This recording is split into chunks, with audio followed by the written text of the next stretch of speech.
Dr. Umar, man, yes, sir. Point. One of the things I'd like you to touch on in reference to how important it is amongst our people into gaining that knowledge. And I know that you are doing the work with the schoolings.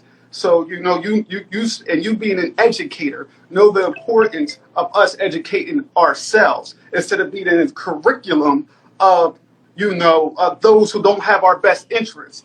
You know, when I watched the Hidden Colors for the first time, it was a trailblazer, brother, for myself, as I had suffered from years of alcohol abuse, as so many of us in our communities are running and smoking and drinking to hide our pain because we are not in position that we want to be. So as I'm sobering up, brother, I watch Hidden Colors. Let's talk about it. Let's tell the truth out here. And I'm blown away. That little bit, now, my back, I start to stand up right, And then later that year, it was the 2015 was when the Million Man March went down in D.C., 10/10/2015. And I went and saw the Honorable Minister Louis Farrakhan. And now I'm seeing loads of our people. So that knowledge had inspired me to start to stand. So speak to our people the importance of education, and not just education of going to these universities that don't have our best interest, us educating ourselves. You bring up a powerful point, my brother. And I want to draw a parallel when we discuss education, right? We got FDMG coming. We have schools around the community. Not enough independent Black schools, obviously. Other community has schools as well. Here's what I want to say. As much as we need to educate our people, as much as we need to educate our children, we need to understand the most important job of a school and a community is not to teach. That's the second job. The most important job of a school and a community is to socialize. You have to socialize the children so they can work together. You have to socialize the children so they'll spend their money with their own. You have to socialize Black boys so that they will respect Black girls. And let me tell you why socialization is stronger than education. Let's hypothetically, right? Let's say all three of us, three Black men, we are functioning at different levels of intelligence, different levels. Let's say I'm a slow learner. One of you have average intelligence. The other brother, you mentally gifted. I'm a slow learner. I'm towards the low end. You mentally gifted. You at the top. You average. You in the middle. If you want to educate me on why the Black man needs to respect the Black woman because I'm a slow learner, it may take me a while to come to that. It may take me a while to really embrace the philosophy behind why I shouldn't be out here dating snow bunnies. It's going to take a while. But if you socialize me, socialization don't require no intelligence.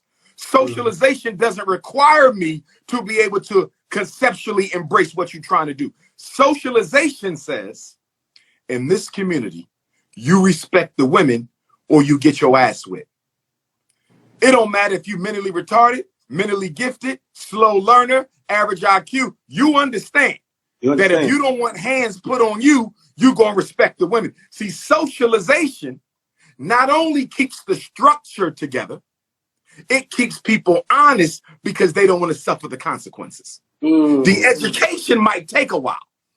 You might take a while to educate a thief on why he should not steal.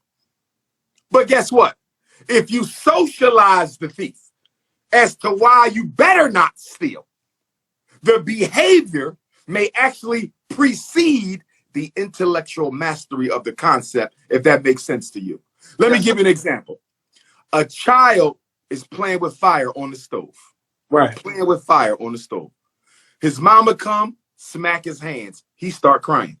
That three-year-old does not know how dangerous fire is. Right. It's going to take him a few years before he understands that fire kills. But guess what? Every time he plays with that fire, his hand gets smacked. So he is being socialized. He is being trained on how to function in this house. He's being trained in how to act in this house. He's being trained in what to value in this house. And that's why we have to socialize people. They can get it intellectually later, but we got to socialize them now, because the community can't wait for everybody to wake up. The community needs structure right now. Right. Right. So it's so, oh my gosh, you had so many points. So just again, for everybody on the live, we will be at the Showboat Hotel in Atlantic City this Saturday. We're building economics. It's going to be entertainment. It's going to be empowerment.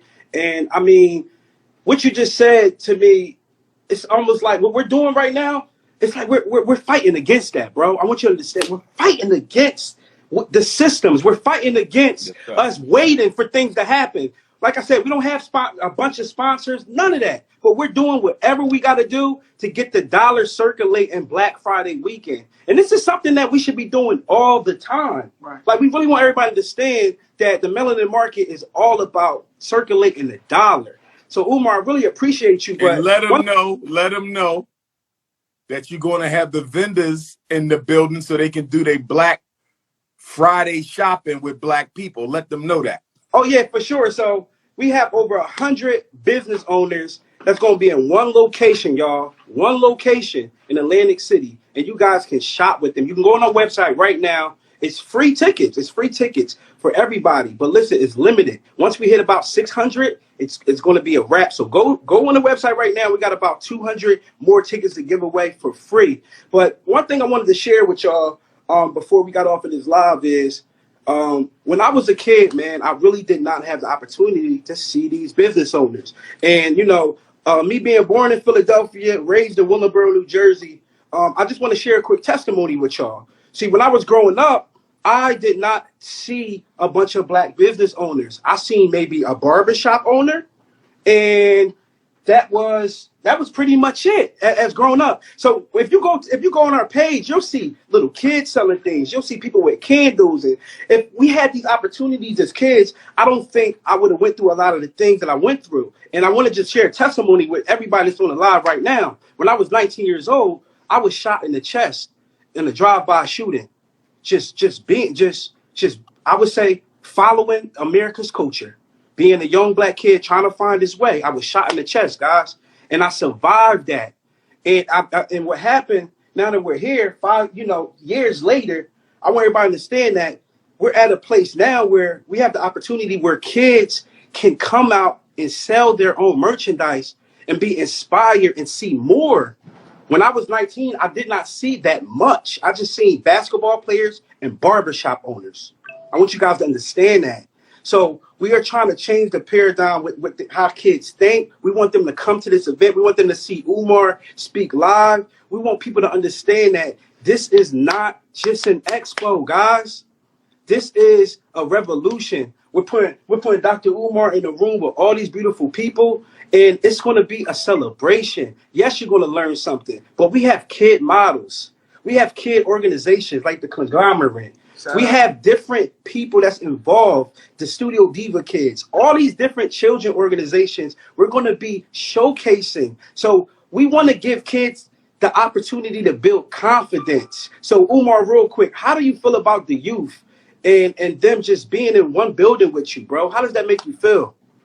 Well, I love the youth. You know, my life is dedicated to the success of Black children. That's all I've ever wanted to do was help our babies. That's why I decided to become a school psychologist, a clinical psychologist. That's why we're working on the Frederick Douglass Marcus Garvey Academy.